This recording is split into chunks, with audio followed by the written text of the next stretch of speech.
ଚାକିରି ଦେବା ନାଁରେ ଠକେଇ ଚାକିରି ଦେବା ନାଁରେ ଯୁବକମାନଙ୍କୁ ଠକିଛି 121 कंपानी नामक एक घरोई संस्था। मोटा अंकर दरमा देवार प्रलोभन देखाई कोरोना लॉकडाउन पर केन्द्रापड़ा पाटकुरा अंचलर अनेक युवक मानकु इलेक्ट्रिक डिपार्टमेंट रे चाकरी देबाकु कही जनका 35,000 टंका और किसान कार्ड पंचायत कोऑर्डिनेटर नकली आई कार्ड दे पाखापाखि 30 लाख टंका ठकी नहीं एही घरोई कंपानी। कंपानीर मुख्य निश्चिंत कोइली अंचलर प्रताप महांती निजे पिलांको ठारू टंका कलेक्शन करितला। दरमा देबा पई युवक मानक सह दरमा और टीएडीए देबाकू मध्य एग्रीमेंट करितला। किछि पिलांकू एक मास निज संस्था माध्यम रे नियुक्ति दे कार्य रे लगाइतला। ले हठात कंपानी नाम रे टंका आदाय करी प्रताप महांती और तांको सहयोगी माने चंपट मारिछंती। परे कंपानी फ्रॉड बोली समस्ते जानि पारिले। एने पूर्व पाटकुरा थाना रे एकाधिक अभियोग होइथिला। तेबे एने ठकामीर शिकार होइथिबा युवकंक ठारू सुनंतु सेमाने किपरि होइथिले ठकामीर शिकार।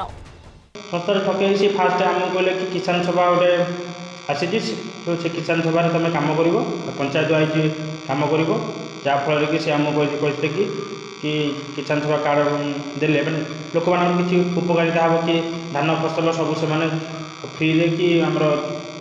कि डिस्काउंट से पाइपर कि मंडी से धान तांकर हेले कि मंडी दे पारे। तथापि आम जो पछे जानलु ये किसान सभा हूँ फ्रड लोक मैंने लास्ट आम जो एरिया जाऊँ कम करने कि से गले कार्ड फ्रड तापर आम बहुत लोक एमती शुणिलु आम ठार एमती नहीं कि चाकरी कर 20,000 लेखा नहीं बाद फोन कला फोन उठुना मुझे रही प्लस मो सांगे 40-50 जन मो सांगसाथी मैंने कहले एमती मिसिकी नहीं 20-25 लाख एमती नहीं बाद ना ए फोन उठुना ना कौन आंसर दौर पिला घरे घरे बुलिकी हूँ किसान कार्ड समस्त चाषी भाई मानक से चाषी भाई मैंने कौन कले ना किसान कार्ड सब नेले जो पैसा भी से कहीं जो किसान कार्डटा जो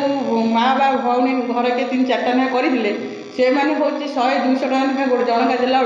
गोटे घर बाहर 4टा-5टा ना कार्ड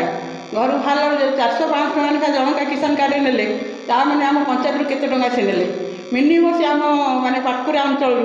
केन्द्रापड़ा जिलूर बोधे 500 लोकंर बोधे से कार्ड नहीं इलेक्ट्रिक डिपार्टमेंट जहाँ नहीं ये किसान कार्ड द्वारा हूँ आम जिले में बहुत ठक आज्ञा हाँ पिला हूँ गोटे ना इलेक्ट्रिक डिपार्टमेंट जो चाकरी करने कहले से 35,000 टका देती प्लस जो आम किसान कार्ड जो भाई मैंने कहते जो आगे आम चाकरी कर 10,000 टका ने से भी किसी पैसा से नहीं फ्रॉड करके हूँ टाटा नहीं 121 कंपानी को आम देती 35,000 टका मुझे देती मुझे 35,000 देली सेमती अनेक पिला देती आम गाँव मिनिमम 20-30टा पिला माने ब्लॉक रू दुनिया पिला मिनिमम 20-30 लाख टका ठकई कौन घटना किए नहीं पैसा पैसा नहीं प्रताप कुमार महांती आगे सागर अमूल्य कुमार नंद नहीं 2020 मसीह नहीं माने जो कोरोना टाइम होता है माने पिला जो मैंने घर बुलूले चाकरी नाला से पैसा देते बाहर कहीं जी दादन खटाई से घर पाखे चाकरी करेंगे इलेक्ट्रिक पैसा देते चाकरी है से पैसा मैं रिटर्न भी आम एपद आसला ना। About 40 persons have been inflicted. They have been cheated and by fraud documents showing fraud appointments and taking security of about 80,000 each and some others. They have cheated like anything and they have used to serve 3 months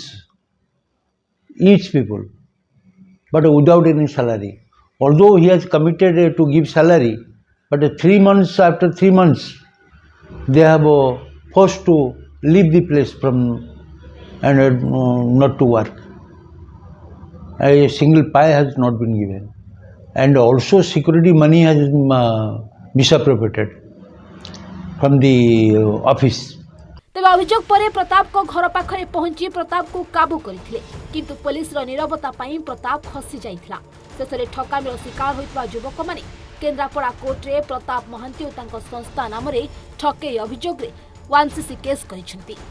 Kendrapara जिला डेराबिसरु Babuli mulling को report सूचना TV.